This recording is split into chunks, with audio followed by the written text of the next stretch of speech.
समन्ता चक्रवालेषु अत्रा गच्छन्तु देवता सद्धम्मं मुनिराजस्स सुनन्तु सघ्घ मुक्कदं धम्मස්සවන කාලෝ අයං බදන්තා ධම්මස්සවන කාලෝ අයං බදන්තා සද්ධම්මස්සවන කාලෝ අයං භදන්තා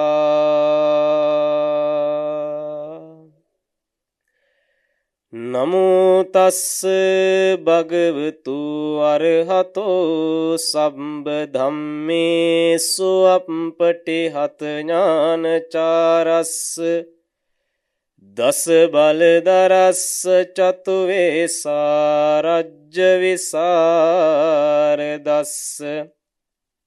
සම්බ සත්තුත්තමස්ස ධම්මිස්ස රස්ස ධම්ම රාජස්ස ධම්මස්සාමිස්ස තථාගතස්ස සබ්බං යුනෝ සම්මා සම්බුද්දස්ස නමෝ තස්ස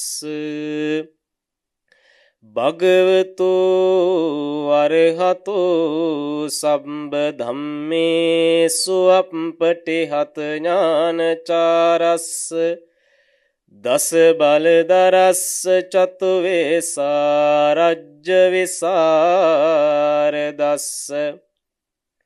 සම්බ සත්තුත්තමස්ස ධම්මිස්ස රස්ස ධම්ම රාජස්ස ධම්මස්සාමිස්ස තථාගතස්ස සබ්බං යුනෝ සම්මා සම්බුද්දස්ස නමෝ තස්ස භගවතු අරහතෝ සම්බ ධම්මේසු අප්පටිහත ඥානචාරස්ස දස බලදරස්ස චතු වේසාරජ්‍ය විසරදස්ස සම්බ සත්තුත්තමස්ස ධම්මිස්ස රස්ස ධම්ම රාජස්ස ධම්මස්සාමිස්ස තථාගතස්ස සබ්බං යුනෝ සම්මා සම්බුද්දස්ස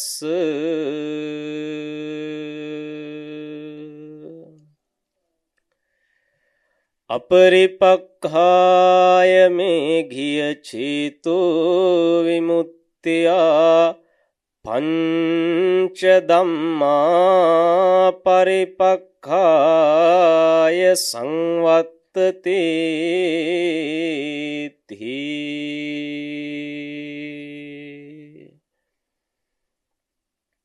පින්වත් සිල්මෑණියන් වහන්සේ ශ්‍රද්ධා බුද්ධි සම්පන්න ගුණගරුක වාසනාවන්ත කාරුණික පින්වත්නි හැම කෙනෙක්ම මේ නිමේෂය තුල සූදානම් වෙන්නේ ලෝකස්වාමී ධර්මස්වාමී තිලවක අමාමෑණී කාන්තිමත් ශාන්තිනායක අංගීරස වීතරාගි ලෝතුරා තථාගත සම්මා සම්බුදුරජාණන් වහන්සේ විසින් සංසාර දුක්ඛයන්හි ගැලී ඉන්න සත්වයාට සසර නිර්වාණය නම් වූ උත්තම ద్వාරයේ විවරණය කරගනු පිණිස අපමණ කරුණාවෙන් අෂ්ටවිධ බ්‍රහ්මස්වරයෙන් දේශනා කොට වදාළ පරමාර්ථ සංඛ්‍යාත වෝහාර සංඛ්‍යාත ආනා සංඛ්‍යාත ශ්‍රී සද්ධර්ම රතනයෙන් දහම් කරුණු කිහිපයක් ධර්ම ශ්‍රවණයක් විදිහට ශ්‍රවණය කරන්නටයි සූදානම් වෙන්නේ. අද දවසේ මේ විදිහට මෙවන් උතුම් ධර්ම ශ්‍රවණයකට බෞද්ධ රූපවාහිනී නාලිකාව ඔස්සේ මේ හැම දිනාටම ඉඩ ප්‍රස්තාව සැලසිලා තියෙන්නේ. අද දවසේ මේ උතුම් ධර්ම දානමය මහ පිංකමෙහි දායකත්වයේ ගැන කටයුතු කරන පින්වතුන් නිසාවෙන් අද මේ උතුම් දේශනාවෙහි දායකත්වයේ ගැන කටයුතු කරන බව සිහිපත් කරන්නේ පන්නල ඉහළ හොරවඩුන්නේ පදිංචි පත්මා බන්නහැක මහත්මිය ඇතුළු දරු පිරිස විසින් තමයි මේ උතුම් ධර්ම දානමය පින්කමේ දායකත්වයේ ගැන කටයුතු කරන බව සිහිපත් කරන්නේ. මූලික අරමුණ බවට පත් වෙන්නේ දායකත්වයේ දරන පත්මා බන්නහැක මහත්මියගේ මාර්තු 6 වෙනි දිනට යෙදෙන 72 වෙනි උපන් දිනයේට ආශිර්වාද ප්‍රාර්ථනා කරගෙනයි මේ උතුම් ධර්ම දානමය පින්කම සිදු කරන්නේ. පින්වතුනි, මේ ලෝකේ දීමනාවන් අතර ශ්‍රේෂ්ඨම දීමනාව තමයි ධර්ම දානය කියලා කියන්නේ. ඒක මේ ලෝකේ අන් කිසිම දීමනාවකට සමාන කරන්න පුළුවන් කමක් නැහැ. මොකද සංසාරගත සත්වෙක් නිවෙනව නම්, සංසාරගත සත්වෙක් සසර දුකින් අත මිදෙනවා නම්, යමෙක් නිර්වාණයක් අවබෝධ කරගන්නවා නම්, ඊත් මෙහා ලද ජීවිතයක සැනසීම කියන කාරණාව හරි යමෙක් අත්විඳිනවා නම්, ඒ සියල්ලෙහිම උරුමේ ලැබෙන්නේ ධර්මයේ දැනගත්තොත්. ධර්මයේ දැනගන්න නම් ධර්මයේ ශ්‍රවණය කරන්නම වෙනවා. ධර්මයේ ශ්‍රවණය කරන්නත් ධම ඇහෙන්නම වෙනවා. එහෙනම් පිරිසකට එවන් උතුම් ලාභයක් දෙන එක තමයි ධර්ම දානය තුලින් සිද්ධ වෙන්නේ. එහෙනම් ඒක අන් සියලු දීමනාවන්ට වඩා අතිශය වටිනවා. මේ ලෝකේ තව දෙන්න ඕන තරම් දේවල් තියෙද්දිනේ අපි මේ හොඳ මේක දෙන්නේ. අපි හොඳ මේක දෙන්නේ. මීට වඩා දෙන්නේවත් අපි හිතනවා නම් ලෝකේ භෞතිකව පේන්න තියෙන්න පුළුවන්. හැබැයි එකක්වත් මේක තරම් වටින්නේ නැහැ. එහෙනම් අපි මේක මේ ලෝකේටම දානයක් විදිහට වටිනම දේ දෙන වෙලාව. එහෙනම් ඒ ලාභය ඔබත් ලබනවා වගේම ඒ ලාභය ලෝකයකටත් ලබන්න අවස්ථාව දීලයි මේ ධර්ම දානමය පින්කම සිද්ධ කරන්නේ. ඒ නිසා මේ උතුම් දානමය මහ පින්කමෙන් ජනිත වන පින අපි දේශනාවට පෙර ආතුවම ආශිර්වාද ප්‍රාර්ථනාවක් කරමු. 72 වෙනි ජන්මදිනයේ සිහිපත් කරන පත්මා බන්නහැක මහත්මියට මේ උතුම් ධර්ම දානෙහි ආශිර්වාදේනුත් තුනුරුවන් ගැනන්ත ආශිර්වාදේනුත් සෙන්කඩගල විරාජමාන උතුම් වාමශ්‍රී දලදා හාමුදුරුවන්ගේ ආශිර්වාදේනුත් මේ ලද ජන්මදිනය උත්තම නිර්වාණය සුවසේ අවබෝධ කරගන්න කරුණු කාරණා සම්පූර්ණ වෙන දීර්ඝායුෂ සම්පන්නිය සැලසෙන පින්බරම ජන්මදිනයක් වේවා කියලා අපි පළවෙනියට ආශිර්වාද කරනවා. අද ඒ උතුම් පින්කමේ ධර්ම දේශනාවට මම මාතෘකා විදිහට කල්පනා කළේ පින්වත්නි, බොහෝම ලස්සන වටින පරයායන් ගණනාවක් කියලා දෙන බොහෝම වටින සූත්‍ර දේශනාවක්. බුද්ධ ශාසනයකට කෙනෙක් එළඹෙන්නේ සැනසීම කියන කාරණාව ජීවිතයට හොයාගෙන. සංසාරයේ පිළිබඳව යම් කලකිරීමක් ඇති කරගෙන නිර්වාණය කියන උත්තම ద్వාරයේ විවර කරගන්න වීර කරගෙනයි කෙනෙක් බුද්ධ ශාසනයක් ඇතුළට එන්නේ. එහෙම එන ශ්‍රාවකයෝ සමහරු කාලයක් යනකොට මේ ධම් මාවත ඇතුලේ වඩාගෙන යනකොට ගමන් පිළිවෙතේ ටික දවසක් වඩාගෙන යනකොට උදාසීන වෙලා ආයෙත් හිටපු තැන් වලටම වැටෙනවා. අලුතෙන් ආරම්භ කරපු අයටත් කොහොමද ගමන යන්නේ කියන අවබෝධයක් නැතුව හිතිච්ච ඇහිච්ච පාලවල් වල ධම්මාවත වඩන්න පටන් ගන්නවා.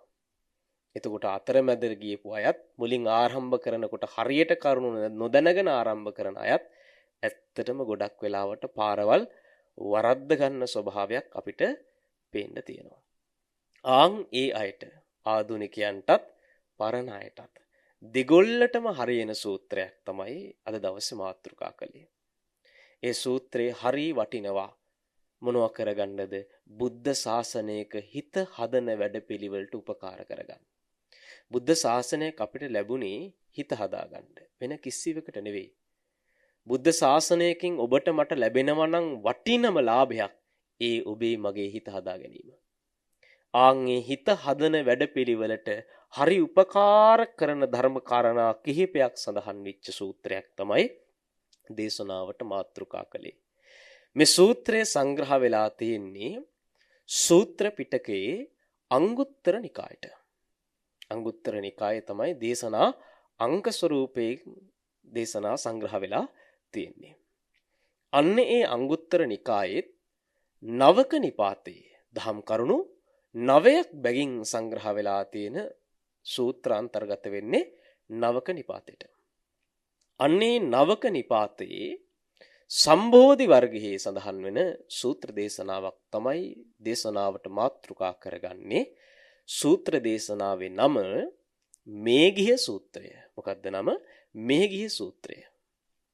සූත්‍රය ඇහෙනකොටම තේරෙනවා කවුරු සම්බන්ධයෙන්ද එහෙනම් මේ සූත්‍රය දේශනා වෙන්නේ? මේඝිය ස්වාමින් වහන්සේ අරභයා තමයි මේ දහම් පරයය භාග්‍යතුන් වහන්සේ දේශනා කළේ. කවුද මේඝිය හාමුදුරුවෝ කියලා කියන්නේ? භාග්‍යතුන් වහන්සේට නිත්‍ය උපස්ථානයේ වැඩ සිටියේ ආනන්ද මහෞතුමන් වහන්සේනේ. ආනන්ද මහෞතුමන් වහන්සේ නිත්‍ය උපස්ථානයට පත් වෙන්න පෙර විවිධ සවනංශලා බුදුහාමුදුරුවන්ට උපස්ථාන කළා. ඒ අතර නාගසපාල හාමුදුරුව, උපවාන හාමුදුරුව, සුනක්කත් ස්වාමීන් වහන්සේ ආදී සවනංශලා විටින් විට භාග්‍යතුන් වහන්සේට උපස්ථාන කළා. ඒ උපස්ථාන කෘත්‍යෙහි යෙදিলা හිටිය තවත් එක සනංශ නමක් තමයි මේඝිය ස්වාමින් වහන්සේ කියලා කියන්නේ. මේ සිද්ධිය සිද්ධ වෙන්නේ එතකොට මේඝිය ස්වාමින් වහන්සේ භාග්‍යතුන් වහන්සේට උපස්ථාන කරන කාලේ. ඒ කාලේ භාග්‍යතුන් වහන්සේ වැඩ සිටියේ පින්වත්නි චාලිකා කියන ගමේ චාලිකා නම් වූ පර්වතයේ. ඒ වැඩ ඉන්න කාලේ තමයි මේඝිය ස්වාමින් වහන්සේ සුගතමුනි අමාමෑණියන් වහන්සේට උපස්ථානය සිද්ධ කළේ. මෙහෙම කාලයක් ගත වෙන අතරතුර දවසක් උදෑසන කාලේ මේඝිය ස්වාමින් වහන්සේ පාසිවුරු හැඳ පෙරවගෙන භාග්‍යතුන් වහන්සේට වන්දනා කරලා මතක් කරනවා ස්වාමීනි අද පිණ්ඩපාතේ පිනිස මේ ආසන්න ගමක් විච්ච ජන්තු ගමට මම පිණ්ඩපාතේ වඩිනවා කියලා භාග්‍යතුන් වහන්සේට මතක් කරලා මේඝිය හාමුදුරුවෝ පිණ්ඩපාතේ වැඩියා. කොහෙටද පිණ්ඩපාතේ වඩින්නේ? ජන්තු ගමට. පිණ්ඩපාතේ වැඩලා පිණ්ඩපාත දානේ පිළි අරගෙන දානේ වළඳලා මේඝිය ස්වාමින් වහන්සේ මේ ගම ආසන්නෙන් ගලාගෙන යන නදියක්. ඒ නදියේ නම කිමිකාලා. මේ කිමිකාලා නදියේ ගම් යුරට මේඝිය ස්වාමින් වහන්සේ වැඩියා ජංගා විහරණය පිණිස. මොකද්ද ජංගා විහරණය කියලා කියන්නේ? කකුල් වලට ව්‍යායාම පිණිස ඇවිදින එකට, සක්මන් කරන එකට. අදටත් සමාජ මිනිස්සු ඇවිදින්නේ උදේ පාන්දර නැගිටලා වැවක් වටේ ඇවිදිනවා පේනවා නේද? ඒත් ජංගා විහරණ තමයි අපි ඒකට දැන් අලුත් වචන පාවිච්චි කරනවා. නමුත් වචනේ පාලියේ සිහිපත් කරන්නේ ජංගා විහරණය පිණිස. දැන් මේඝිය සානංශෙත් සක්මනේ යෙදিলা ඉන්නවා. අසිහියෙන් නෙමෙයි මේ සක්මන කෙලස් දුරු කර ගැනීම පිණිස උන්වහන්සේ සක්මනේ යෙදিলা ටිකක් වැඩ ඉන්නවා. කොහෙද? කිමිකාලා නදියේ ගම් යුරේ. මෙහෙම වැඩ ඉන්නකොට මේඝිය ස්වාමීන් වහන්සේට පේනවා පින්වත්නි ගඟෙන් එහා පැත්තේ හරි ලස්සන අඹ වනයක්. අඹ වනේ දකින්නකොට මේඝිය ස්වාමීන් වහන්සේට හිතෙනවා මේ අඹ වනේ හරීම නිස්කලංක තැනක්. හුදකලාව ප්‍රිය කරන කෙලෙස් දුරු කරගන්න ශ්‍රද්ධාවෙන් පැවිදි වෙච්ච යම් ශ්‍රාවකයෙක් ඉන්නවා නම් ආන් එවන් ශ්‍රාවකයන්ට ප්‍රධාන වීරිය වඩන්ඩ මේ අඹවනේ හරි ලස්සන තැනක්. මේ අඹවනේ ඒකට හරි යෝග්‍ය තැනක්, වටින තැනක් කියලා මේගේ සනසට හිතුණා. එහෙම හිතිලා මේගේ සනස කල්පනා කරනවා මම දැන් ගිහිල්ලා භාග්‍යතුන් වහන්සේට මතක් කරනවා මම මෙහෙම අඹවනයක් දැක්කා. මේ අඹවනේ භාග්‍යතුන් වහන්සේගෙන් අවසර අරගෙන මං දහවල් කාලේ ප්‍රධාන වීරිය වඩන්න වඩිනවා කියලා හිතාගත්තා. හොඳ සිතුවිල්ලක් නේද? පැවිද්දට ආපු, ශාසන බ්‍රහ්මචර්යාවට ආපු, නිර්වාණය වෙනුවෙන් වීරිය කරන ගිහි පැවිදි ඕන ශ්‍රාවකෙක් මෙවැනි සිතුවිලි වලම යෙදෙනවා නම් හරි වටිනවා. මේගේ සානසට හිතුණා ප්‍රධාන වීරිය වඩන්න මේ අඹවනේ හරි වටින තැනක්. බුදුහාමුදුරුවන්ගෙන් දවල් අවසර අරගෙන මමත් ඒ වෙනුවෙන්ම මේ අඹවනේට වඩිනවා කියලා හිතාගෙන භාග්‍යතුන් වහන්සේ වැඩ ඉන්න තැනට වැඩියා. වැඩම කරලා වන්දනා කරලා එකත් පස්සක ඉඳගෙන මේගිය ස්වාමින් වහන්සේ භාග්‍යතුන් වහන්සේට මතක් කරනවා ස්වාමීනි උදේ පිණ්ඩපාතේට ජන්තුගමට වැඩියා. දානේ වළඳලා ජංගා විහරණයේ පිණිස කිමිකාලා නදියේ වැඩ ඉන්න වෙලාවේ මන් දැක්ක ස්වාමීනි ලස්සන අඹවනයක්. ප්‍රධාන වීරිය වඩන්ඩ ශාසනයේ නිර්වාණය පිණිස පැමිණිච්ච යම් ශ්‍රාවකයෙක් වේ නම් ඒ අඹවනේ ඒ කෙනාට යෝග්‍යම තැනක්. ස්වාමීනි මං දවල් වෙලා ප්‍රධාන වීරිය වඩන්ඩ අඹවනේට වඩින්නද කියලා භාග්‍යවතුන් වහන්සේගෙන් අවසර ඉල්ලුවා. බුදුහාමුදුරුවෝ මොකද කිව්වේ? බුදුහාමුදුරුවෝ කිව්වා මේ ගිය අදහස නම් අදහස හොඳයි. හැබැයි මේ ගිය තනියෙන් යන්න එපා.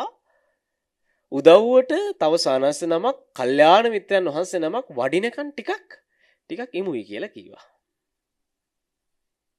එහෙම කියනකොට මේගේ සානස පිළිගත්තද? නැහැ. මේගේ සානස කිව්වා ස්වාමීනි ඔබ වහන්සේ නම් මේ වෙනකොට කරන්න ඕනේ දේවල් ටික කරලා ඉවරයි. ඇත්තනේ කතාව. භාග්‍යවතුන් වහන්සේ මේ වෙනකොට කරන්න ඕනේ දේවල් ටික කරලා ඉවරයි. ස්වාමීනි මම එහෙම නෑ කිව්වා. මට තව කරන්න දේවල් ඉතුරුයි කිව්වා. ඔබ වහන්සේට පුනපුනා නැවත නැති කරගන්න ඕනේ දේවල් ටිකක් තියෙනවා කියලා නෑ. ස්වාමීනි මට එහෙම නෑ කිව්වා. මට නැවත වීරය කරලා මේ කෙලෙස් නැති කරගන්න තව මංගාව ඉතුරුයි කිව්වා.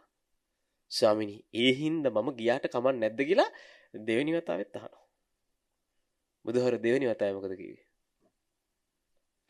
බුදුහාර මතක් කරනවා මේ ගියාට නම් කමක් නැහැ. හැබැයි තනියෙන් යන්න එපා. උදව්වට කල්යාණ මිත්‍ර භික්ෂුවක් එනකන් ටිකක් ඉන්න කිව්වා. මේකේ හාමුදුරු දෙවෙනි වතාවේ බුදුහාර එහෙම කියනකොට මොකද කිව්වේ? ආයෙත් අරකම කිව්වා. ස්වාමීනි ඔබ වහන්සේ නම් කලයුත්ත කරලා ඉවර කෙනෙක්. මට තව කරන්න ගොඩාක් දේවල් තියෙනවා.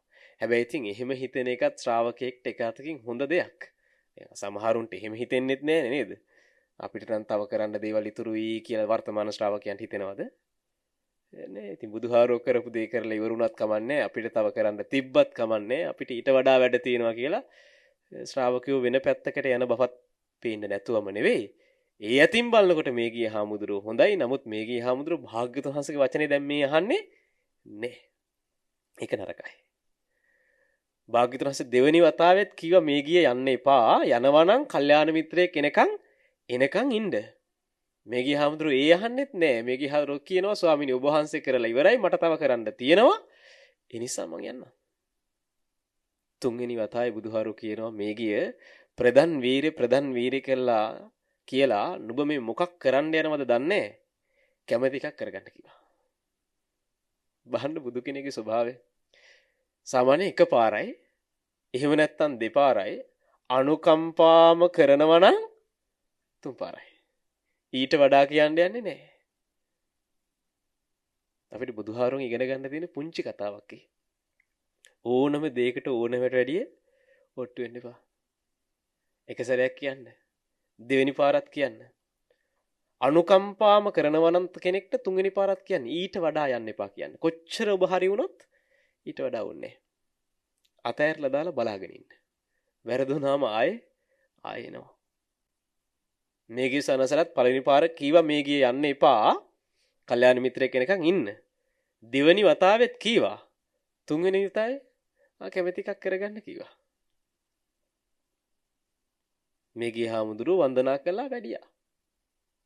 බලන්න බුදුවරයෙක් යම් වචනයක් කියන්නේ අදට විතරක් උපකාර පිණිස නෙවෙයි. බුදුහාරෝ එදා ওই වචනේ කීවේ එදා මේ ගිය සනන්සට විතරක් උපකාර පිණිස නෙවෙයි. උන්වහන්සේගේ වචනේ එදාටත් අදටත් මතු අනාගතයටත් උපකාර නිසයි බුදු කෙනෙක් එහෙම වචනයක් ලෝකෙට කියන්නේ. සුගතයන් වහන්සේ එක්ක වචනයක් හරි ලෝකයට කියලා තියෙනවා නම් ඒ සියලු වචන පින්වත්නි කාටවත් අනර්ථය පිණිස කියප එකක් නෙවෙයි. කාගේවත් අකුසලයන් වැඩෙන්න කියප එකක් නෙවෙයි. කාටවත් අපායට දොර විවර කරන්න කියප එකක් නෙවෙයි. සුගතයන් වහන්සේ එක්ක වචනයක් හරි කීවනම් ඒ ලෝකයක සැනසීම මාත්‍රේ පිණිස. ඒ ලෝකයක් කුසල මාත්‍රේ පිහිටීම පිණිස. ඒ අකුසල ධර්මතාවලින් ගලවලා කුසල ධර්මතාවල සමාදන් කරවීම පිණිස. අපායෙන් ගලවලා සුගති ලෝකවල නිර්වාණ ධාතුවල පිහිටවීම පිණිසයි. හැබැයි ලෝකයා බුදුහාමුදුරන්ගේ වචන වලට පිටුපාන්නේ හරියට බුදුහාමුදුරන්ගේ වචන අපායට යන්න පාර කීවා කියලා හිතාගෙන. නැද්ද බලන්න.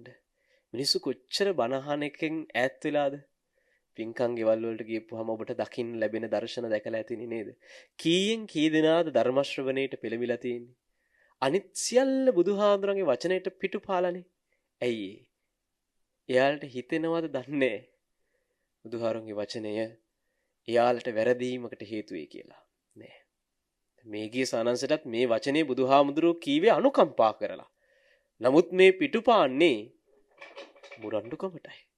එහෙම මුරණ්ඩු වෙන්න එපා. භාග්‍යතුන් වහන්සේට කීකරු වෙන්න. ඔබට මේ ශාසනයේ සැනසීමක් ඕනි නම් ඔබට මේ ශාසන ප්‍රතිපදාව නිර්වාණය අවබෝධ කරගන්න ඕනි නම් ඔබ මේ සුගතමුනි ගෞතම ශාසනය තුල නිවෙන්න අපේක්ෂා කරන ශ්‍රාවකෙක් නම් පළවෙනියට භාග්‍යතුන් වහන්සේට කීකරු විය යුතුයි. භාග්‍යතුන් වහන්සේට කීකරු නොවී නම් මේ ගමන යනවා කියන එක කරන්න බැරි වැඩක්. හැම ශ්‍රාවකෙක්ම සැනසීමක් අපේක්ෂා කරන හැම ශ්‍රාවකෙක්ම භාග්‍යතුන් වහන්සේට භාග්‍යතුන් වහන්සේගේ වචනයට කීකරු වෙන්න ඕනේ. ඒ කීකරු බව නෑ කියලා කියන්නේ භාග්‍යතුන් වහන්සේගේ වචනේ පිළිගන්නේ නෑ කියලා කියන්නේ ඒ ශ්‍රාවකයන්ට හරියන්න තියෙන ඉඩට වඩා වරදින්න තියෙන ඉඩ වැඩි. මේ ගිය සානසට භාග්‍යතුන් වහන්සේ මතක් කළා යන්න එපා කල්යාණ මිත්‍රයෙක් කෙනකන් ඉන්න. නමුත් මේ ගිය සානන්සේ වන්දනා කළා වැඩියා. වැඩම කරලා අඹ වනයේට වඩින මේ ගිය සානන්සේ දකිනවා ලස්සන ගල්තලාවක් තියෙනවා. උන්වහන්සේ ගල්තලාව මතට වැඩම කරලා භාවනා පිණිස වැඩ හිටියා. වැඩ ඉඳලා භාවනාව ආරම්භ කරන මේ ගිය ස්වාමින් වහන්සේට පින්වත්නි අතීත ආත්ම භාව මෙනෙහි වෙන්න පටන් ගත්තා. අතීත ආත්ම භාව මෙනෙහි වෙන්න පටන් ගත්තා. මතක් වුණා පෙර ජීවිතවල මේ අඹ වනයේම ඇසුරු කරගෙන රජකම් කරපු කාලයක්. ඒ රාජ සම්පත්තීන් සිහිපත් වුණා. උයන් කෙලියට මේ අඹ වනයේට ආපු විදිහේ ඒ සිරි නරඹපු විදිහ හිටපු විදිහ ඉතින් මතක් වුණා. රජවරුන්ට මොනවද සම්පත්තීන් අඩු? ඉතින් ඒ කාම සම්පත්තීන් සේරම මතක් වෙනකොට මේ ගිය සානංශට දැන් කාම විතරක පැන නගිනවා. මොනව කරන්නද දැන් මේ ආවේ? අකුසලයේ දුරු කරලා කුසලයේ දියුණු කරලා නිවන් පිණිස වෙර වඩන්න ප්‍රදන් වීරය වඩන්න ආවේ. එහෙම ඇවිල්ලා දැන් වැඩෙන්නේ කුසලයේ නෙවෙයි අකුසලයේ වැඩෙන්නේ. බලන්න බුදුහාරෝ යන්න එපා කිව්වේ ඕකට. බුදුහාරෝ දන්නවා ගියාපුවාම වෙන්නේ ඕක කියලා. නමුත් මේ ගිසනසේ ආවා.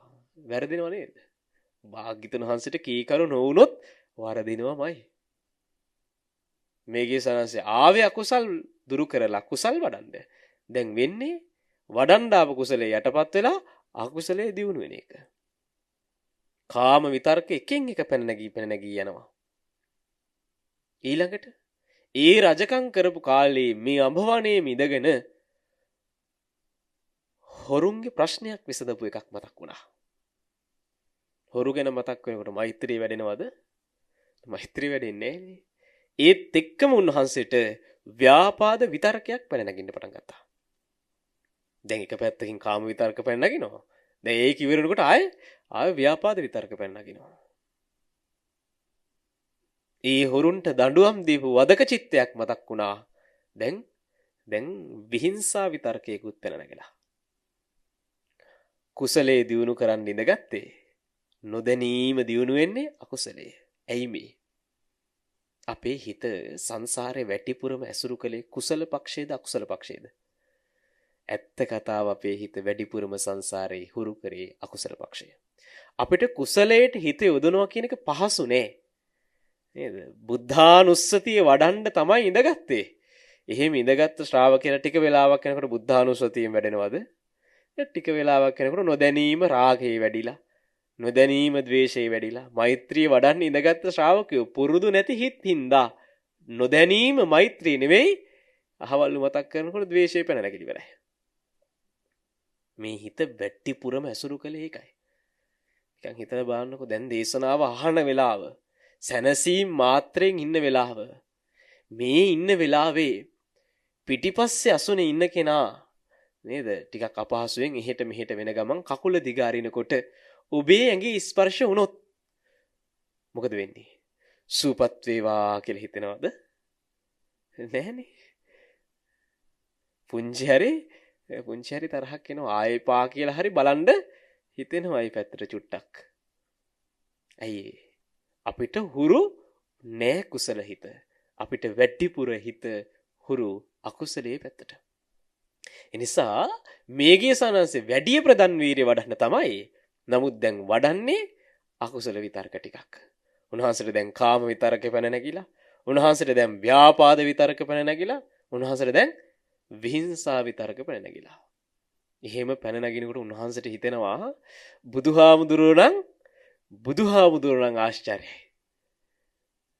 බුදුහාමුදුරුවෝ නම් ආශ්චර්යයි. බුදුහාමුදුරුවෝ මට යන්න එපා කිව්වේ මේක හින්දම තමයි. වැරදුනා කියලා තේරිච්ච එකත් ලොකු දෙයක්. සමහර ශ්‍රාවකයෝ ඉන්නවා වැරදිලා කියලා තේරුම් ගන්න කැමති නෑ. ඒ හින්දා වැරද්දම හෙල්බිලා ඉන්නවා. ඒ ඇති මේගේ සනස හොඳයි නේද? මේගේ සනසට වැරදුනා කියලා හිතනකොට මේගේ සනසට භාග්‍යතුන් වහන්සේගෙන මතක් වුණා. බුදුහාමුදුරුවෝ අපිට මට යන්න එපා කීවේ මේක හින්දමයි. අනේ භාග්‍යතුන් වහන්සේ ආශ්චර්යයි. භාග්‍යතුන් වහන්සේ කියපු එක ඇහුවනම් මේක වෙන්නේ තමයි කියලා මේගේ සනසට හිතුණා. හිදිච්ච මේගේ සනසේ ඒ වෙලාවෙම නැගිටලා භාග්‍යතුන් වහන්සේ ළඟට වැඩියා. වැඩම කරලා භාග්‍යතුන් වහන්සේට වන්දනා කරලා භාග්‍යතුන් වහන්සේට මතක් කළා ස්වාමීනි අඹවණේට නම් වැඩියා. හැබැයි ස්වාමීනි ප්‍රධාන වීරිය වඩන්න ඉඳගත්ත මට කුසලයේ නෙවෙයි දියුණුනේ ස්වාමීනි අකුසලයයි. ස්වාමීනි මට කාම විතර්ක පැන නැගුණා. ස්වාමීනි මට ව්‍යාපාද විතර්ක පැන නැගුණා. ස්වාමීනි මට විහිංසා විතර්ක පැන නැගුණා. ස්වාමීනි වැඩුණ ප්‍රධාන වීරියක් නම් නෑ කිව්වා. භාග්‍යවතුන් වහන්සේ කිව්වා මේ ගිය ඕක තමයි යන්න එපා කිව්වේ. මේ ගිය නොමේරු හිතකට ওই වගේ දේවල් සිද්ධ වෙන්න පුළුවන්. හිත පුරුදු කරලා නැත්තම් පුරුදු නොකරපු හිතක් භාවනාවට ඉඳගත්තාම එහෙම දේවල් වෙන එක සාමාන්‍යයි. හුරු නෑනේ. වැඩිපුර හුරු කුසලයට නෙවෙයි අකුසලයටනේ. ඒ නිසා වෙන්නේ කුසලයේ දියුණු එක නෙවෙයි අකුසලයේ දියුණු වෙන එක. ඒ නිසා පුරුදු නැති හිතක් පුරුදු කරගන්න ඕනේ කියලා කිව්වා. මේක ආධුනික ශ්‍රාවකයන්ට වගේම ශාසනයේ යෙදිලා ඉන්න ශ්‍රාවකයන්ටත් හරි වටිනවා. භාවනාව වඩ아가න යන ශ්‍රාවකෙක් ඉන්නවා නම් ඒ කෙනාට භාවනාව ඇතුලේ පලිබෝධ පේනවා නම් මේ විදිහට මේක හොඳ ධර්මතාවක් ටිකක් මොනව කරගන්නද? ඒ මාර්ගයේ නැවත ප්‍රතිශක්තිකරණය කරගන්න. අලුතෙන් ගමන යන කෙනෙක්ට මේක හොඳ ධර්ම කාරණා ටිකක් යන ගමන පහසුවෙන් යන්න. බුදුහාරු මතක් කරනවා අපරිපක්ඛාය මේ ගිය චේතෝ විමුක්තිය පංච ධම්මා පරිපක්ඛාය සංවත්තති. මේ ගිය නොමේරු හිතකට මේරීම් භාවයට එන්න.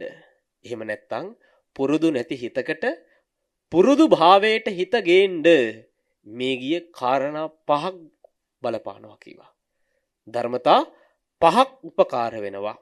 පංච ධම්මා සංවත්තති. කරුණු පහක් උපකාර වෙනවා. මොනවද කරුණු පහ? පළවෙනි එක ඉද මේ ගිය බික්කු කල්යාණ මිත්තෝ හෝති කල්යාණ සහායකෝ කල්යාණ සම්පවංකෝ. මේ ගිය පළවෙනි කාරණාව මොකද්ද? පළවෙනි කාරණාව මේ ගිය කල්යාණ මිත්‍රාශ්‍රය. මේක තමයි නොමේරු හිතක් මේරීම් භාවයට ගේන්න පුරුදු නැති හිතක් පුරුදු භාවයට ගේන්න බලපාන පළවෙනි කාරණාව කිව්වා. දැන් අපි අපේ ජීවිතය ඇතුලේ ආශ්‍රය කියන කාරණාව කොච්චර දුරට බලපානවද කියලා බලන්න ජීවිතේට එකතු කරගෙනද කියලා බලන්න. දැන් සාමාන්‍යයෙන් වැඩිහිටියෝ පුංචි දරුවන්ට කියනවා නේද? හොඳ අය ආශ්‍රය කරන්න, යහපත් යාළුවෝ ඇසුරු කරන්න, වැරදි කරන අය ආශ්‍රය කරන්න එපා, හොඳ අය ඇසුරු කරන්න කියලා. එහෙම කියන වැඩිහිටියෝ තමන් ආශ්‍රය කරන අය දිහා චුට්ටක් හෙල්ල බලන්නකෝ. නේද? මේක අපි ගොඩක් වෙලාවට පොඩි අයට තමයි කියන්නේ ඔයාලා හොඳ අය ආශ්‍රය කරන්න ඕනේ. වැරදි කරන අය එහෙම ඇසුරු කරන්න එපා කියලා කියනවා. එහෙම කියන වැඩිහිටියෝ ඇසුරු කරන්නේ කොයි වගේ අයද? මේක පොඩි අයට තියෙන කතාවක්ම නෙවෙයි. මේක මේ බුද්ධ ශාසනයෙහි හිත හදන්න යන හැම ශ්‍රාවකයෙක්ටම ඕනි කතාවක්. මේක බුද්ධ ශාසනයේ යම් පැත්තකින් ප්‍රධාන ධර්මතාවයක්. කල්යාණ මිත්‍රාශ්‍රය. ඔයාලගේ ජීවිතය ඇතුලේ කොච්චර ඒක සම්පූර්ණ වෙලාද කියලා හිතලා බලන්න. මේ කාරණා වැරදුනොත්, ඇසුර වැරදුනොත් සසර වරදිනවා කියන එක අහන්න දෙයක් නෙවෙයි. අජාසත් මහරජුරු මතකද? අජාසත් මහරජුරන්ට භාග්‍යතුන් වහන්සේ සාමාන්‍ය ඵල සූත්‍ර දේශනාව දේශනා කරන වෙලාවේ දේශනාව ඉවරුණාට පස්සේ භාග්‍යතුන් වහන්සේ ආනන්දයන් වහන්සේට මතක් කරනවා, ආනන්ද ඔය දේශනාව හර ඉවර වෙලා අජාසත් මහරජුරු ආනන්තරීය පාප කර්මයක් නොකර හිටියානම් නැගිටලා යන්නේ සෝවන් වෙලා කියලා. ඒ තැනට ওই දේශනාව ප්‍රතිඵල උපද්දවනවා. හැබැයි ආනන්තරීය පාප කර්මයක් වෙලා. දෙහිඳ ප්‍රතිඵල ඉපදුනේ නෑ. ඇයි ආනන්තරීය පාප කර්මයක් වුනේ?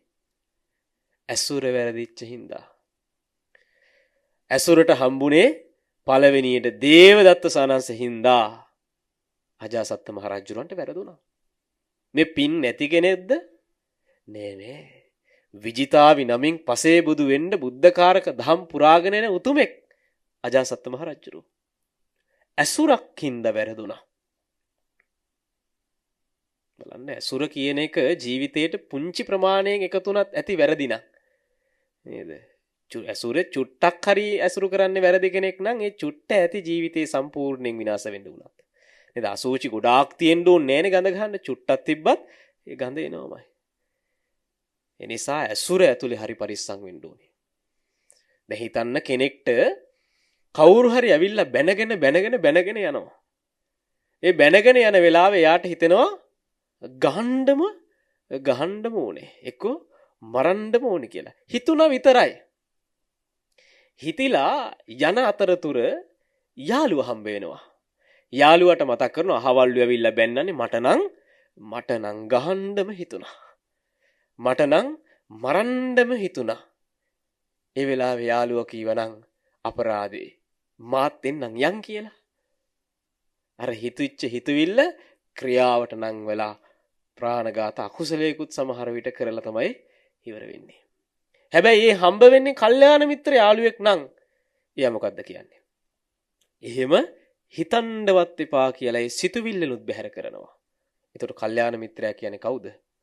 අකුසලයෙන් බැහැර කරවලා කුසලෙහි පිහිටවන කෙනාට. නොදන්න දහම් කරුණු කියලා දෙන කෙනාට. ඒ දහම් කරුණු තුල ඔබව සමාදම් කරවන කෙනාට. ඒ දහම් කරුණු ඔස්සේ ඔබේ මාර්ගයේ වඩන්න උපකාර කරන කෙනයි කල්යාණ මිත්‍රයා කියලා කියන්නේ. දැන් ඔයාලගේ ජීවිතේ කොච්චර කල්යාණ මිත්‍රෝ හම්බ වෙලා ඉන්නවද? හරි අමාරුයි පින්වත්නි. මේ බුද්ධ ශාසනයක් පවතින කාලෙක වුණත් කල්යාණ මිත්‍රයෝ හරි දුර්ලභයි. කල්යාණ මිත්‍රයෝ දුර්ලභයි. ඒ නිසා කල්යාණ මිත්‍රෙක් හොයාගෙන ආශ්‍රයෙහි යෙදෙන්න. කල්යාණ මිත්‍රයා නේද කොච්චර බැනලා එලෙව්වත් යන්න නම් එපා තැරලා දාලා. ඒක ලාභයක් නෙවෙයි අලාභයක්. බැනුම් අහහ යටත් පිරිසෙන් ගුටි කකා හරි කමක් නැහැ. කල්යාණ මිත්‍රයෙක් ගාව වැටලා ඉන්නේ ඒක සනීපයි. සසර වරදින්න හේතු හැදින්නේ. කල්යාණ මිත්‍රයා ඔබේ හිත හදන වැඩපිළිවෙලට ඔබට පාර කියලා දෙන එක ඒකාන්තයි. ඒකනේ බුදුහාමුදුරුවෝ මංගල සූත්‍රයේ මහා මංගල කරුණු 38ක් දේශනා කරන තැන පළවෙනියට බුදුහාරු මගුල් කරුණු දෙකක් කියනවා. මොනවද කියන කරුණු දෙක? අසේවනාච භාලානං පණ්ඩිතානංච සේවනා. ඇයි බුදුහාමුදුරුවෝ පළවෙනියට ওই දෙකම දැම්මේ? නේද? 38න් තව දාන්න ඒවා තිබ්බනේ. ඇයි භාග්‍යවතුන් වහන්සේ පළවෙනියට ওই දෙක කියන්නේ නැත්තේ? අසේවනාච භාලානං. බාලයේ කැසුරු කළොත් ආයෙත් ගන්න දෙයක් ආයෙ ගන්න දෙයක් නැහැ. බාලයන්ගේ ආශ්‍රයෙන් දුර වෙන්න ඕනේ. පඬිතයන්ගේ ආශ්‍රයෙහි යෙදෙන්න ඕනේ. පඬිතයා කියලා මෙතන අර්ථ ගන්නවන්නේ සත්පුරුෂයා, කල්යාණ මිත්‍රයව. ඒ ආශ්‍රයේ යෙදෙන්න ඕනේ. මොකද ඒ දෙක සම්පූර්ණ නොවුනොත් ඊතුරු මංගල කරුණු 36ම සම්පූර්ණ වෙන්නේ නැහැ. මේ දෙක ඒ තරම් වටිනවා. මතකද භාග්‍යතුන් වහන්සේට දවසක් ආනන්දයන් වහන්සේ ඇවිල්ලා මතක් කරනවා ස්වාමීනි මේ සුගත මුනි ශාසනයේ ස්වාමීනි හරියඩක් තියෙන කල්යාණ මිත්‍රයෝ මත නේද කියලා මතක් කළා. භාග්‍යතුන් වහන්සේ මොකද කිව්වේ? මා හේවං ආනන්ද එහෙම කියන්න එපා. මේ භාග්‍යතුන් වහන්සේගේ ශාසනයේම තියෙන කවුරු මතද? කල්යාණ මිත්‍රයෝ මත. එහෙනම් කල්යාණ මිත්‍රාශ්‍රය හරි වටිනවා. මතකද ගටීකාර සූත්‍රය? ගටීකාරට යාළුවෙක් හිටියා ජෝතිය කියලා. සින්දු කියන කියනවා නෙමෙයි ඈ. ජෝතිය කියලා යාළුවෙක් හිටියා. එතකොට ඒ යාළුවා යහපතට ගන්න ගටීකාර නම් කල්යාණ මිත්‍රයයි උපකාර කළේ. සේරම කියන්න වෙලාව නෙවෙයි. ඒ යහපතේ යොදවන්න කොච්චර ඒ කල්යාණ මිත්‍රයා උපකාර කළාද? ඒ උපකාරයේ නිසාමනේ එදා ජෝතිය අද ගෞතම නමින් බුදු වුණේ. කල්යාණ මිත්‍ර යාළුවෙක්ගේ උදව්ව හින්දා. මේ කල්යාණ මිත්‍රයෙක් ජීවිතේට බුද්ධ ශාසනයේ ප්‍රතිපදාව පුරාගෙන යනවා නම් ඔබ අනිවාර්යෙන් ඉන්න ඕනේ. කල්යාණ මිත්‍රෝ, කල්යාණ සහායකෝ, කල්යාණ සහායකෙක් ඉන්නත් ඕනේ. නේද? දැන් ඔබ ඔබේ ජීවිතේ ගෙවාගෙන යනකොට සහකාරියක් කසාද බැඳ ගන්නවා, විවාහ වෙනවනේ. ඒ එකතු කරගන්න කෙනත් ඉතින් කල්යාණම වෙන්න ඕනේ. ඒ සහකරුවා සහකාරිය කල්යාණ නොවුනොත් එතනත් මාර්ගයට බාධා වෙන්න පුළුවන්. මුගලන් හාමුදුරුවන්ට වැරදුනා මතකද සංසාරේ? ආනන්තරයේ පාප කර්මයක් කළේ කවුරු කියලාද? කල්යාණ නොවිච්ච සහායිකාවක් හම්බ වෙලා. අම්මගෙන් තාත්තගෙන් මේ අන්ධ අම්මගෙන් තාත්තගෙන් හරි කරදරේ මරලා දාමු කිව්වා. ඒ හින්දා ක්‍රියාත්මක වුණා. සමහර විට ඔය යෝජනාව ගෙදරින් එළියෙන් ආවනම් ගෙදරට එළිය කෙනෙක් කීවනම් අපි ඕක නොකර ඉන්න තිබ්බා. හැබැයි ඒ යෝජනාව ආවේ ගේ ඇතුළින්මයි. ඒ හින්දා වැරදුනා. වැරදිච්ච හින්දා අපාගත වෙන්න උනා. ඒ නිසා සමහර සහකාරියෝ හින්දා සහකරුව අපාය යනවා. සමහර සහකරුවෝ හින්දා සමහර සහකාරියෝ අපාය යනවා.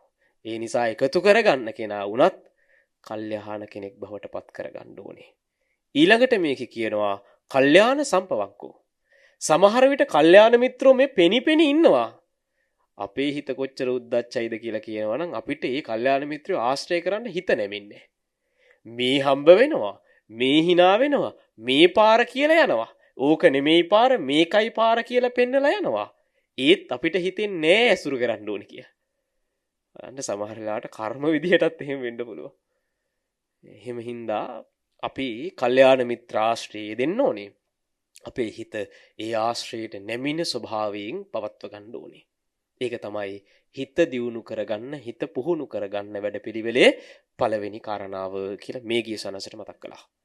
දෙවෙනි කරුණ භාග්‍යතුන් වහන්සේ මතක් කරනවා පුනච පරම් මේ ගිහ බික්කු සීලවා හෝති පාතිමුක්ඛ සංවර සංවුතෝ විහෙරති ආචාර ගෝචර සම්පන්නෝ අනුමත්තේසු වජ්ජේසු භය දස්සීවා සමාදාය සික්කති සික්ඛාපදේසු. මේ ගිය සීලය ප්‍රාතිමෝක්ෂ සංවර සංවුතෝ, ප්‍රාතිමෝක්ෂ සංවර සීලේ මනාව ආරක්ෂා කරන්න ඕනේ. දැන් මේක ඔබේ පැත්තෙන් ගත්තොත් ඔබ රකින්න පන්සිල් පද 5 මනාව රකින්න ඕනේ. ඒකේ පළුදු ස්වභාවයන් නේද? අද බින්දිනවා ආයෙ හෙට අලුත් කරගන්නවා, ආයෙ හෙට බින්දිනවා ආයෙ අනිත් අලුත් කරගන්නවා. එහෙම පළුදු වෙන ස්වභාවයන් තියෙන්න බෑ. අලුත් කරගත්තර කමන්නේ බින්දෙන්න දෙන්න එපා. පන්සිල් පද පහ අඛණ්ඩවම පිරිසුදුවම ආරක්ෂා කරගන්න ඕනේ. ඒත් එක්කම ආචාර ගෝචර සම්පන්න වෙන්න ඕනේ. ඒ කියන්නේ වත් පිරෙන්න ඕනේ. පන්සිල් පද පහ රකින්නවා වගේම ගරු කර යුත්තන්ට ගරු කරන්න, පිදී යුත්තන්ට පුදන්න අපි ඒ වගේ ආචාර විධි වත් සම්පූර්ණ කරගෙනයි සිල් පුරන්න ඕනේ. ඒක පහසු නෑ. මොකද මේකේ කාලයක් යෙදීගෙන ඉන්නකොට අපිට ඒක සාමාන්‍ය එකක් වෙනවා. එතකොට අර පරණ පුරුදු කරන්න හිතෙන්නේ නෑ. දැන් පුංචි දරුවෝ පුංචි කාලේ අම්මට තාත්තට ගෙදරින් එළියට යනකොට මොකද කරන්නේ? වැඳලා නේද යන්නේ. ලොකු වෙනකොට දැන් වැඳලා යනවද? නෑනේ. පුංචි කාලේ නම් දන ගහලා වැඳලා යන්නේ. ඒ පුංචි කාලේ දන ගහලා වැඳලා ගියපු පුංචි දරුවෝ ලොකු වෙලා දැන් ඒක කරනවා. දැන් ඒක බැහැර වෙලා. එහෙම ශ්‍රාවකයන්ට මේක යන්න බෑ ගමනක්. ඒ නිසා මේ වත් කරන එක අම්මට තාත්තට කරන ගරුත්වයේ වැඩිහිටියන්ට දක්වන ගරුත්වයත් ආචාර ගෝචර සම්පන්න භාවයේ එක පැත්තක්. සිල්පද පහ රකින්නවා වගේම වත් ටික සම්පූර්ණ කරන එකත් කරන්න ඕනේ. එහෙම කරගෙන සිල්පද පහ මනාව ආරක්ෂා කරගන්න ඕනේ. අනුමාත්තේසු වජ්ජේසු බය දස්සීවා. අනුමාත්‍ර වරදෙත් බය දකින්න ඕනේ. නේද? ඕක නම් චූටි එකක් නේ, ඕක කැඩුනට කමන්නේ කියලා බැහැර කරන්න බෑ. අපි එහෙම බැහැර කරනවා නේද? දැන් අනුන්ට හොඳක් වෙනවා නම් බොරුවක් කීවට කමන්නේ වගේ එකක් අපිට හිතෙනවා. ඇයි ඒක පුංචි ධර්මානුකූල පැත්තකුත් පේනවනේ මොකද්ද? බොරුවක් කීවට කමන්නේ අනුන්ට හොඳක් වෙනවනේ. අපිට එහෙම හිතුනහම අපි ඉතින් බොරුවක් කියලා බලනවා. එහෙම හොඳයි මේ පින්වත්නි කුසගින්නට වහත් කමක් නැත්තම්. කුස පිරෙනවනේ වහට. නමුත් එහෙම වෙන්නේ නැහැ. ඒ නිසා අනුමාත්‍ර වරදෙහිත් බිය දැකලා සිල්පද පහ ආදරෙන් රකින්න ඕනේ. අනාදරෙන් නෙවෙයි ආදරෙන් රකින්න ඕනේ. පහ ආදරෙන් රකින්න ඕනේ. අවස්ථාව ලැබුණත් කඩන්න ආදරෙන් රකින්න කෙනා අතින් එහෙම වෙන්නේ නෑ. ඒ නිසා ආදරෙන්ම සිල්පද පහ රකින්න කෙනෙක් වෙන්න ඕනේ. පුහුණු හිතක් ඇති කරගන්න. තුන්වෙනි කාරණාව භාග්‍යතුන් වහන්සේ මතක් කරනවා දස කතා ලාභීත්වයෙන් යුතු වෙන්න ඕනේ. කතාව පරිස්සම් කරගන්න ඕනේ. අපිට අනිත් හැම එකම පරිස්සම් කරන්න පුළුවන්. ඔය කට පරිස්සම් කරන එක තමයි ටිකක් අමාරු. සිල් ගන්න ගියත් ගොඩක් වෙලාවට නේද? අනිත් හැම එකම සංවරයි. නොදැනීම මේ අසංවර වෙන්නේ කටම තමයි. ඒ නිසා කතා කළ යුතු කාරණා 10ක් තියෙනවා. නොකළ යුතු ඒවා කීයක් තියෙනවද? 32ක් තියෙනවා. එකක් දෙකක් මතක් කළොත් රාජ කතා, රජවරු ගැන කතා, දේශපාලනය ගැනීම කතා කරන්න එපා. චෝර කතා නේද? හොරු ගැන. ඇයි ඒ වගේ කුසලයේ වැඩෙනවද? කුසලයේ වෙන්නේ නැහැ. දේශපාලනය කතා කරා කියලා අකුසල් දුරු වෙනවා. එනේ. හැබැයි ඉතින් අපි පන්සල් ගියා කරන්නේත් පන්සල් ගිහින් කරන්නේත් කරන්න එපා කියප එක තමයි. ඒ නිසා ඒ වගේම බැහැර වෙලා දස කතාලාභීත්වයෙන් යුතු වෙන්න ඕනේ. අප්පිච්ච කතා, අල්පේච්ඡතාවය ගැන කතා කරන්න ඕනේ. තියෙන දේෙන් සෑහෙන ස්වභාවයකටපත් වෙන සන්තුට්ටි කතා. නේද? ලැබිලා තියෙනවා මනුස්ස ජීවිතයක්. ඒකෙන් සෑහීමකටපත් වෙනවා. අපි එහෙම වෙන්නේ නෑනේ. නේද? අපිට කොච්චර වටින එකක්ද ලැබුණේ. අපි ඒකෙන් සෑහීමකටපත් වෙලා සතුටු වෙලාද? එහෙම නෑ. අපිට සමහරට අහිමි වුණාම තමයි කල්පනා වෙන්නේ අපරාධ කියලා. හොඳට ඇවිදගෙන යන්න පුළුවන් වෙලාවේ මතක් වෙන්නේ නෑනේ මේ ඇවිදගෙන යන්නේ කර්මයක් හින්දා කියලා. එහෙම මතක් වෙන්නේ නෑ. හැබැයි යන අතරතුර නේද? වැටිලා කකුලක් හරි බිඳිලා රෝද පුට්ටුවෙන් යන්න උනොත් එහෙම අප්පෝ බලන්නකො කර්මයක තියෙන මහත කකුලත් කැඩිලා ගියානේ කියලා අහිමි වුණාම මතක් වෙනවා. ලැබිච්ච වෙලාවේ මතක නැහැ. නිසා මේ විදින්නේ කර්මයක වටිනාකමක්. ඉතින් ලැබිච්ච දේ ලද දෙහින් සතුටු වෙන ස්වභාවයෙන් ඉන්න ඕනේ. පවිවේක කතා, විවේකයේ ගැන කතාව තියෙන්න ඕනේ. අසංගස්ස කතා, කාමයන්ගෙන් ඈත් වීම ගැන කතාව තියෙන්න ඕනේ. වීර කතා, වීර ගැන කතාව තියෙන්න ඕනේ. සීල කතා, සීලය ගැන කතාව තියෙන්න ඕනේ. සමාධි කතා, සමාධිය ගැන කතාව තියෙන්න ඕනේ. පඤ්ඤා කතා, ප්‍රඥාව ගැන කතාව තියෙන්න ඕනේ. විමුක්ති කතා, නිවන ගැන කතාව තියෙන්න ඕනේ. විමුක්ති ඥාන දර්ශන කතා, නිවන් දකින්න මට තව කොච්චරක් කරන්න තියෙනවාද කියන කතාව තියෙන්න ඕනේ. දස කතාලාභීත්වයෙන් යුතු වෙන එක තුන්වෙනි එක කීවා. හතරවෙනි එක වීරිය. අකුසලයේ දුරු කරලා කුසලයේ දියුණු කරගන්න වීරිය තියෙන්න ඕනේ. මේ ගිය සානංශයට ඒකට වීරිය තිබ්බා. උන්වහන්සේට අකුසලයේ එනකොට අකුසලයේ ආවා කියලා දැවුණා. ඒ හින්දා වීරිය තිබ්බ හින්දා වැඩේ කරගත්තා. සමහරුන්ට අකුසල ආවත් ආවා කියලා දන්නේ නැහැ නේද? ලෙඩ හැදුනත් ලෙඩේ හැදුනද නැද්ද කියලා දන්නේ නැහැ. එතකොට බෙහෙත් කරන්න අමාරුයි. නිසා අකුසල් හිතට ආපුවාම ආවා කියලා දැනගන්න ඕනේ. ඒකට වීරිය තියෙන්න ඕනේ. මේ වීරියෙන් අකුසල දුරු කරන්න ඕනේ. එහෙම දුරු කරන වීරියක් පුහුණු හිතක් ඇති කරගන්න ශ්‍රාවකෙක්ට තිබිය යුතුමයි. පස්වෙනි කාරණාව අවසාන කාරණාව භාග්‍යවතුන් වහන්සේ මතක් කරනවා. සංස්කාරයන්හි ඇතිවීම නැතිවීම දකින්න ඕනේ. මේ රූප වේදනා සංඥා සංඛාර කියන මේ ස්කන්ධ ධර්මතාවයන් ඇති වෙනවා. ඇති වෙන ඒවා ඇති වෙලා නැති වෙලා යනවා. රූපයක් දකිනවා ලස්සනයි කියලා ඇලෙනවා. ඇලිච්ච මාත්‍රයෙන් රූපය චිත්තක්ෂණ කීයක් ඇතුළේ නැති වෙලා යනවද? 17ක් ඇතුළේ නැති වෙලා යනවා. ඒ ඇතිවිච්ච සිතුවිල්ල රූපෙට කලින් නැති වෙලා යනවා. සිත චිත්තක්ෂණයේනේ කාලය පවත්වන්නේ. ඒ නිසා ඇතිවීම නැතිවීම කියන එක දකින්න ඕනේ. මේ හැට පේන රූප කනට ඇහෙන ශබ්ද ඇති වෙලා නැති වෙලා යනවා කියන මානසිකාරයෙන් ඉන්න ඕනේ. එතකොට කොහෙටවත් ඇලෙන්නෙත් නැහැ, ගැටෙන්නෙත් නැහැ. එහෙම වුණාම මේ හිත පුහුණු භාවයට ගේන්න පහසුයි. මෙන්න මේ කරුණු පහ සම්පූර්ණ කරගත්තොත් මේ ගිය පුරුදු නැති හිතක් පුරුදු භාවයට ගේන්න පුළුවන්. මොකටද? නිර්වාණය කියන මාර්ග ලක්ෂණය අවබෝධ කරගන්න.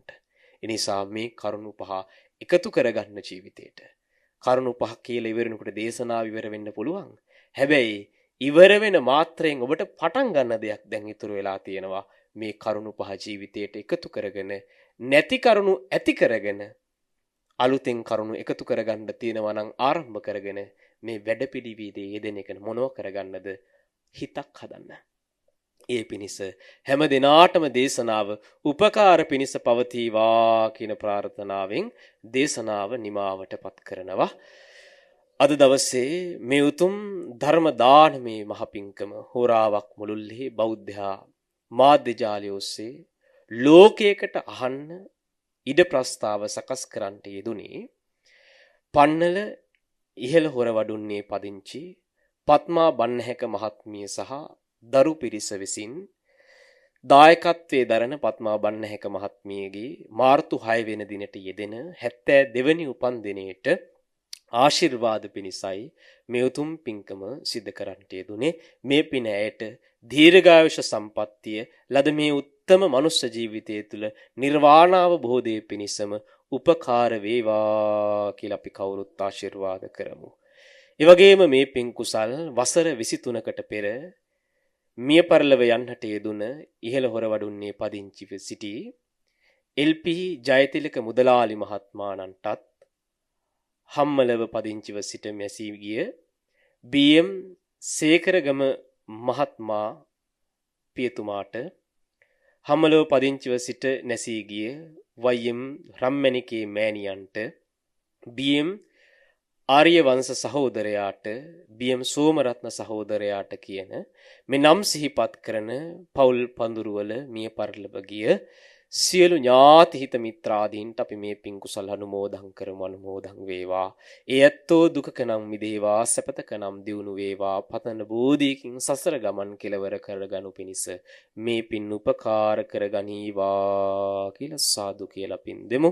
ඒ වගේම මේ පින් කුසල් අනුරාධපුර ජයශ්‍රී මහ බෝධි උඩමළුවේ වැඩ ඉඳින අතිගෞරවනීය අවසරයි කනුබිච්චියේ රතන ජෝති ගෞරවනීය ස්වාමීන්ද්‍රයාණන් වහන්සේටත් මාර්තු 4 වෙනි දිනේට උපන් දිනයේ සමරන හම්මලව සරත් බන්නහැක සහෝදරයාටත් මාර්තු 4 වෙනි දින උපන් දිනයේ සිහිපත් කරන අද්වි නිහින්සා මිනිබිරියටත් කනුබින්චියේ පදිංචි සෝමා බන්නහැක සහෝදරියටත් හොරවඩුන්නේ පදිංචි සංජීව සහ සම්පත් පුතණුවන් දෙදෙනාටත් නදීශානි සහ සංජීවනී දියණියන් දෙදෙනාටත් බන්දුල හා ප්‍රභාත් යන බෑනාවරුන් දෙදෙනාටත් ඉරන්දි සහ නිශාරා නිරාශා යන ලේලිවරුන් දෙදෙනාටත් දහම්සා ජෙත්මි ඔවිනි තිවෙන්නා මිනින්දි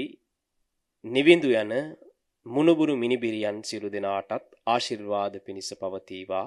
මේ සෑම සියලු දෙනාටම ලද මනුස්ස ජීවිතය තුළ උපරිම ප්‍රතිඵල නෙලාගෙන ප්‍රාර්ථනීය සාර්ථක සැනසීමලත් මනුස්ස ජීවිතයක් ගත කරගනු පිණිස මේ පින ආශිර්වාද වේවා. ලද මනුස්ස ජීවිතයේ තුලම දුක දුකට හේතුව දුක නැති කිරීම දුක නැති කිරීමේ මාර්ගය නම් වුණ උත්තම චතුරාර්ය සත්‍ය ධර්මයේ සුවසේ අවබෝධ කරගෙන සසර ගමන් කෙලවර කොට ලබන නිවනින් නිවෙන්ට මේ පින උපකාරයක් පිණිස සෙත් ප්‍රාර්ථනාවක් පිණිසම පවතිවා කියලා ප්‍රාර්ථනා කරනවා. ඒ වගේම මේ උතුම් පින්කමට සම්බන්ධ වුණ සිල්මෑණියන් වහන්සේ ඇතුළු සියලු නෑදෑ හිත මිතුන් ඇතුළු පින්කමට ඔබට උදව් උපකාර කළ සම්බන්ධ වුණ ධර්ම ශ්‍රවණය කරන්ට යෙදුණු හැම දිනාටමත් මේ දේශනාව ලෝකයක් පුරාවට විසිරී පැතිරී පවතින වෙලාවේ දේශනාව ශ්‍රවණය කරන ලක්වැසි ලෝවැසි සෑම සියලු දෙනාටමත් මේ පින මේ ලද උත්තම සුගත මුනි ගෞතම ශාසනය තුලම සුගත මුනි අමාමෑණියන් වහන්සේ මధుරයි ප්‍රණීතයි ප්‍රවරයි අග්‍රහයි අග්‍රතරයි කොට වදාළ නිර්වාණ ධාතුවෙන් නිවීම පිණිසම උපකාර වේවා කියලා අපි සාදු කියලා ප්‍රාර්ථනා කරමු. මේ පින දෙවියන්ටද පින් පඳුරු වේවා. දෙවියොත් සතුටින් පින් ගනීවා. දෙවියොත් නිවන් පිණිස මේ පින උපකාර කර ගනීවා කියලා සාදු කියලා ප්‍රාර්ථනා කරගෙන දෙවියන්ට පින් අනුමෝදන් කරමු. ආකාසට්ඨා ච බුම්මට්ඨා දේවා නාග මහිද්దికා පුඤ්ඤන්තං අනුමෝදිත්වා චිරං රක්ඛන්තු සම්බුද්ධ ශාසනං. ආකාසට්ඨා ච බුම්මට්ඨා දේවා නාග මහිද්దికා පුඤ්ඤන්තං අනුමෝදිත්වා චිරං රක්ඛන්තු සම්බුද්ධ දේශනං. ආකාසට්ඨා ච බුම්මට්ඨා දේවා නාග මහිද්దికා පුඤ්ඤන්තං අනුමෝදිත්වා චිරං රක්ඛන්තු සම්බුද්ධ ශාවකා. සාධු සාධු සාධු. ධර්ම ශ්‍රවණය කළ ඔබ සෑම සියලු දෙනාටම උතුම් චතුරාර්ය සත්‍ය ධර්ම අවබෝධය සුවසේම සිද්ධ වේවා.